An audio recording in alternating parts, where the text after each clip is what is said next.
Hi అందరికీ, నేను మీ Rajesh. Welcome to our YouTube channel Rajesh mini vlogs. So guys, ఈ వీడియో దేనికోసం అంటే మా పల్లెటూర్లలో సంక్రాంతి ఏ విధంగా జరుగుతుంది అనేది అనమాట ఈ వీడియో. అందరికీ ఈ వీడియో నచ్చుతుంది అనేసి అనుకుంటున్నాను. ఇంకెవరైనా లైక్ చేయకపోతే ఇప్పుడే లైక్ చేయండి. అలాగే మన వీడియోస్ కొత్తగా చూసే వాళ్ళైతే మన ఛానల్ని సబ్స్క్రైబ్ చేసుకోండి. ఇంకా ఎటువంటి లేట్ లేకుండా వీడియోని అయితే స్టార్ట్ చేసేద్దాం.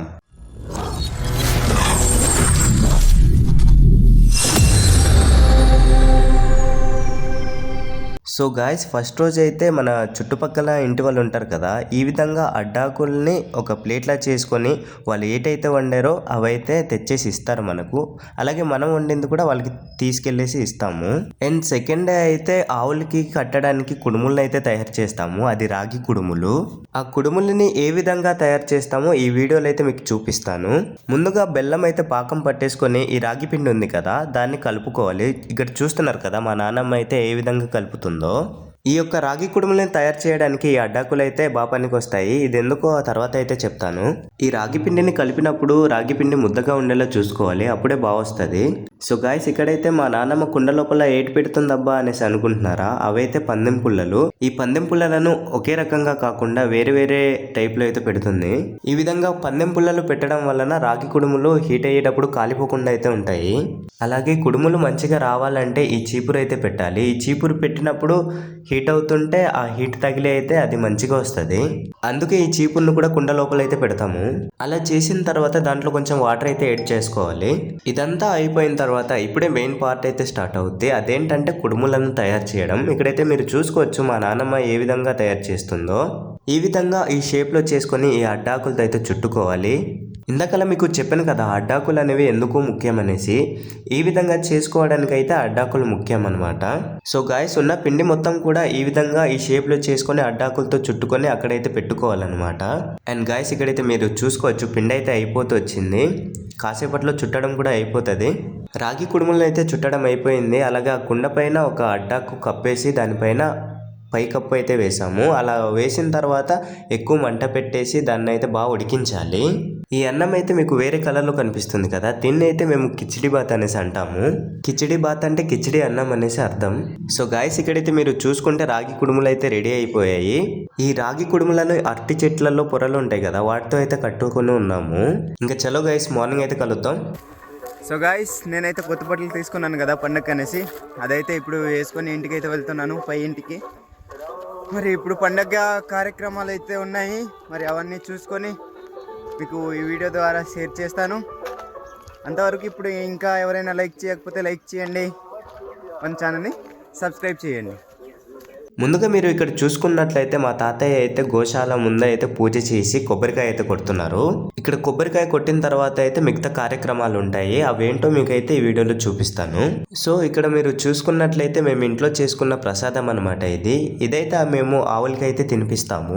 ఇక్కడైతే మా బాబాయ్ అడ్డాకుల్ని ఒక్కొక్కటిగా చింపుకుంటున్నాడు. అది ఎందుకంటే ఒక్కొక్క ఆవుకి ఒక్కొక్క అడ్డాకుల్ని అయితే మేము తినిపిస్తాము. అండ్ అలాగే ఇక్కడ మీరు ఈత పురుగుల్ని కూడా చూసుకోవచ్చు, అదే బొడ్డంగి పురుగులు. మా ఆచారం ప్రకారం ప్రతి సంవత్సరం కూడా ఆ ఈత పురుగుల్ని ఆ ప్రసాదంలో కలిపి ఆవులకైతే తినిపించాలి. సో చూస్తున్నారు కదా, మా బాబాయ్ అయితే ఆ ప్రసాదాన్ని వేరే వేరే ఆకుల్లో అయితే వేరు చేస్తున్నారు. అంటే ఒక్కొక్కరికి పంచి పెడతారు కదా, ఆ విధంగా అయితే పంచుతున్నాడు. మా బాబాయ్ అయితే గోశాల లోపలికి వెళ్ళేసి నాకు అవి కట్టేసి ఇటు అందించు అనేసి అంటున్నారు. అందుకనేసి నేను అవి కట్టేసి బాబాయ్కి అయితే అందిస్తున్నాను. బాబాయ్ అయితే ఆవులకైతే తినిపిస్తున్నాడు లోపల. మీరు ఇక్కడ బాగా అబ్జర్వ్ చేసినట్లయితే మా బాబాయ్ అయితే ఆ రాగి కుడుములు ఉన్నాయి కదా వాటిని అయితే ఆవులకి కడుతున్నాడు. ఆ కుడుములను కట్టడం అయిపోయిన తర్వాత పసుపు మట్టి అలాగే ఎర్ర మట్టిని అయితే వాటి మీద చల్లాలి. ఇక్కడైతే మా బాబాయ్ తీసుకొని ఇప్పుడు చల్లుతారు. మీరు ఇక్కడ చూసుకోవచ్చు, ఈ విధంగా అయితే చల్లుకొని అలాగే రాసుకోవాలన్నమాట, అంటే వాటికి రాయాలి. అలాగే మేము ఇంటి నుండి చేసుకొని వచ్చిన ప్రసాదాన్ని అయితే తినిపించేసాము. ఆ విధంగానే ఈ ధాన్యాన్ని కూడా వాటికైతే తినిపించాలి. ఇక్కడ చూసుకోవచ్చు మీరు తింటున్నాయి అవి. అదే విధంగా ఇంకొక గోశాలకు వచ్చి పూజలన్నీ చేసేసిన తర్వాత వీటి దగ్గరికి కట్టడానికి అయితే మళ్ళీ వచ్చాము. మా బాబాయ్ అయితే ఆ గొర్రెకి కడదామని చూస్తుంటే ఆ గొర్రె అయితే ఎగిరెగిరి పడుతుంది. అయినా ఫైనల్ గా పట్టుకొని అయితే బాబాయ్ రాగి కుడుము అయితే కడుతున్నారు. సో గైస్, మా గ్రామంలో అయితే ప్రతి ఒక్కరు కూడా ఈ విధంగానే చేస్తారు. అలాగే మా మాయ గారు అయితే ఏటి పట్టుకొని వెళ్ళిపోతున్నారని చూస్తున్నారు. అనుకుంటున్నారా? అవేంటో మీకు చెప్తాను. మా ఊర్లో ప్రతి ఒక్కరు కూడా ఇలా అన్నం పట్టుకొని వచ్చి దారి పూజ అయితే చేస్తారు. మీరైతే ఇక్కడ చూసుకోవచ్చు దారి పూజ చేయడాన్ని. దారి పూజ చేసే ప్రతి ఒక్కరు కూడా ఎంతో నిష్టగా భక్తితో అయితే చేస్తారు. మేము చిన్న వయసులో ఉన్నప్పుడు ఇలాగ దారి పూజ చేసినప్పుడు అక్కడైతే అన్నం వదిలేసి వెళ్తారు. ఆ అన్నం అయితే తినేవాళ్ళము. ఎందుకంటే అక్కడ ఈత పురుగులు ఉంటాయి కాబట్టి ఆ ఈత పురుగులు తినడానికి వెళ్లే వాళ్ళము. అది చాలా టేస్టీగా అయితే ఉంటది. అవంతా అయిపోయిన తర్వాత ఇప్పుడు దింస ప్రోగ్రామ్ అయితే ఉంటుంది. అందుకనేసి ఇక్కడ బాజా కొడుతున్నారు. మీకు వినిపిస్తాను, వినండి.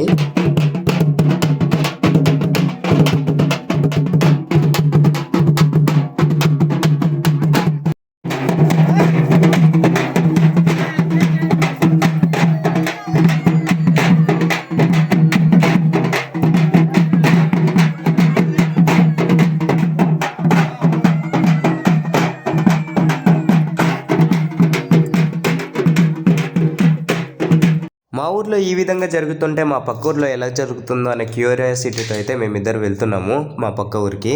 ఆ ఊరి పేరు బెడ్డగూడ. అక్కడికి వెళ్ళేసి అక్కడ ఏ విధంగా జరుగుతుందో మీకైతే చూపిస్తాను. గాయస్, ఊరి దగ్గరికి అయితే వచ్చేసాము. ఇక్కడ ఒక స్కూల్ ఓపెనింగ్ కూడా అవుతుంది. పండగతో పాటు స్కూల్ ఓపెనింగ్ కూడా ఒకేసారి అయిపోతుంది. అలాగే ఈ ఊర్లో అయితే బాక్సులు పెట్టి అయితే డాన్స్ చేస్తున్నారు. అది కూడా మీకు వినిపిస్తాను.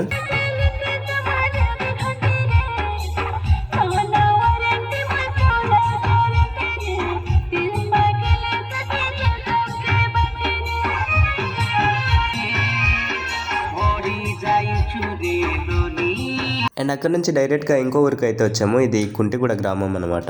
ఇక్కడైతే అంతా కూడాను కలర్ఫుల్ గా డిజైన్ చేసి ఉన్నారు. ఇక్కడిది కూడా వినిపిస్తాను, వినండి.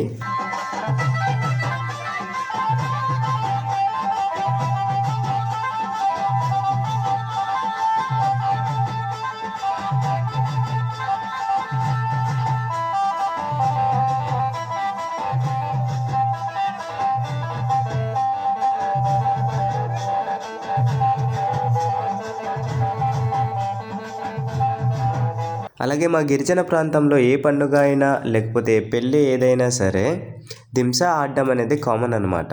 ఈవినింగ్ అయితే అయ్యింది. మా బాబాయ్ వాళ్ళు అయితే చూడండి ఎలా వేషధారణ చేసుకొని ఎలా ఆడుతున్నారో. ఇలా ఎందుకు చేస్తారంటే ఇది కూడా మా ఆచారంలోనే ఒక భాగం. ఈ విధంగా డబ్బులు కొట్టుకొని వచ్చినప్పుడు మనం మనీ అయినా ఇవ్వచ్చు, లేకపోతే రైస్ అయినా ఇవ్వచ్చు. అదైతే మన ఇష్టం. మనం ఏది ఇచ్చినా వాళ్ళు కాదనకుండా తీసుకుంటారు.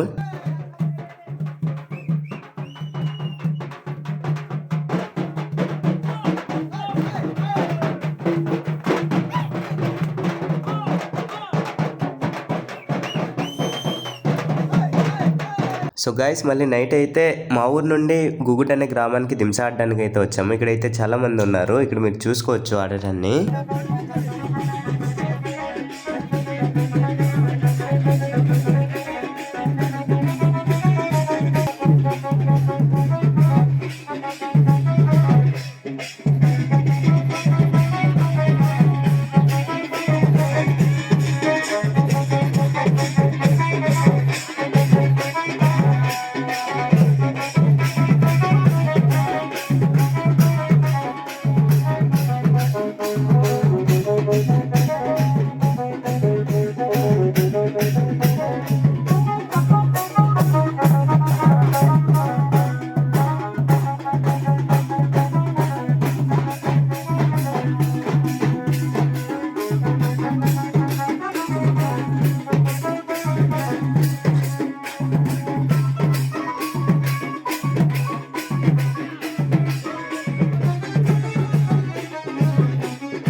గాయస్, మీరైతే చూసారు కదా, ఈ విధంగా మా పల్లెటూర్లలో అయితే సంక్రాంతి పండుగ జరుగుతుంది. దింస అయితే ఏ పండుగలో కూడా కామనే.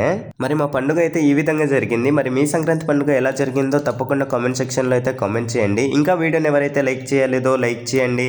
అలాగే మా వీడియోస్ కొత్తగా చూసే వాళ్ళైతే మన యూట్యూబ్ ఛానల్ని ఇప్పుడే సబ్స్క్రైబ్ చేయండి. నెక్స్ట్ వీడియోలో కలుద్దాం. బాయ్.